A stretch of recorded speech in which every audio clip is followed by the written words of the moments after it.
Value investing के जनक। Value investing का इतिहास बहुत पुराना है। 1920 के दशक से कोलंबिया यूनिवर्सिटी के दो प्रोफेसर बेंजामिन ग्राहम और डेविड डॉड ने इस अप्रोच को पायोनियर किया था। उनका मानना था कि स्टॉक मार्केट अक्सर कंपनीज की कीमत गलत लगाता है, जिससे समझदार इन्वेस्टर्स को अंडरवैल्यूड स्टॉक्स खरीदने का मौका मिलता है।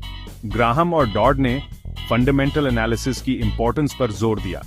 इसका मतलब है स्टॉक मार्केट के रोजाना के उतार चढ़ाव को इग्नोर करके कंपनी की इंट्रिंसिक वैल्यू पर ध्यान देना। कंपनी के फाइनेंशियल स्टेटमेंट्स को ध्यान से देखकर इन्वेस्टर्स उन बिजनेसेस को आइडेंटिफाई कर सकते हैं जिनका ट्रेडिंग उनके असली मूल्य से कम पर हो रहा है। उनकी ग्राउंड ब्रेकिंग किताब सिक्योरिटी एनालिसिस, जो 1945 में पब्लिश हुई थी, ने वैल्यू इन्वेस्टिंग की नींव रखी। यह किताब आज भी उन इन्वेस्टर्स के लिए इंपॉर्टेंट है जो स्टॉक मार्केट की कॉम्प्लेक्सिटीज को समझना चाहते हैं और इन्फॉर्म्ड इन्वेस्टमेंट डिसीजंस लेना चाहते हैं। दो मशीनों की कहानी। बेंजामिन ग्राहम ने फेमसली स्टॉक मार्केट की तुलना शॉर्ट टर्म में एक वोटिंग मशीन से और लॉन्ग टर्म में एक वेइंग मशीन से की थी।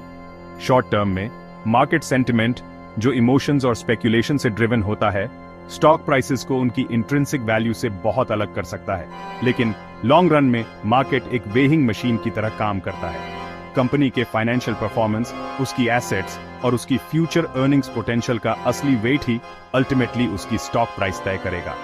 वैल्यू इन्वेस्टर्स इस डिफरेंस को समझते हैं और पेशेंटली वेट करते हैं, मार्केट द्वारा उनके इन्वेस्ट की हुई कंपनीज की असली वैल्यू रिकॉग्नाइज करने का।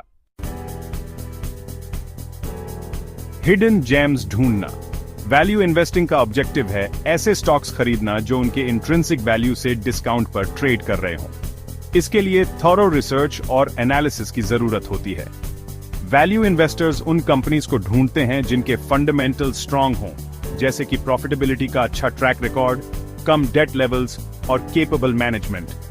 मार्केट फ्लक्चुएशंस, जो फियर या एक्साइटमेंट की वजह से होते हैं, वैल्यू इन्वेस्टर्स के लिए अपॉर्चुनिटीज पैदा कर सकते हैं।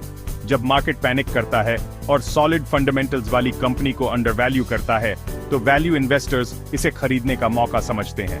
वे समझते हैं कि ये प्राइस डिस्क्रिपेंसीज टेम्परेरी हैं और मार्केट इवेंचुअली बिजनेस की असली वैल्यू को पहचानेगा।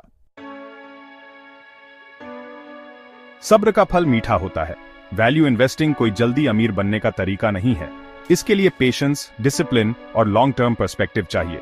वैल्यू इन्वेस्टर्स अपने इन्वेस्टमेंट्स को सालों तक होल्ड करके रखने को तैयार रहते हैं ताकि कंपाउंडिंग का मैजिक काम कर सके।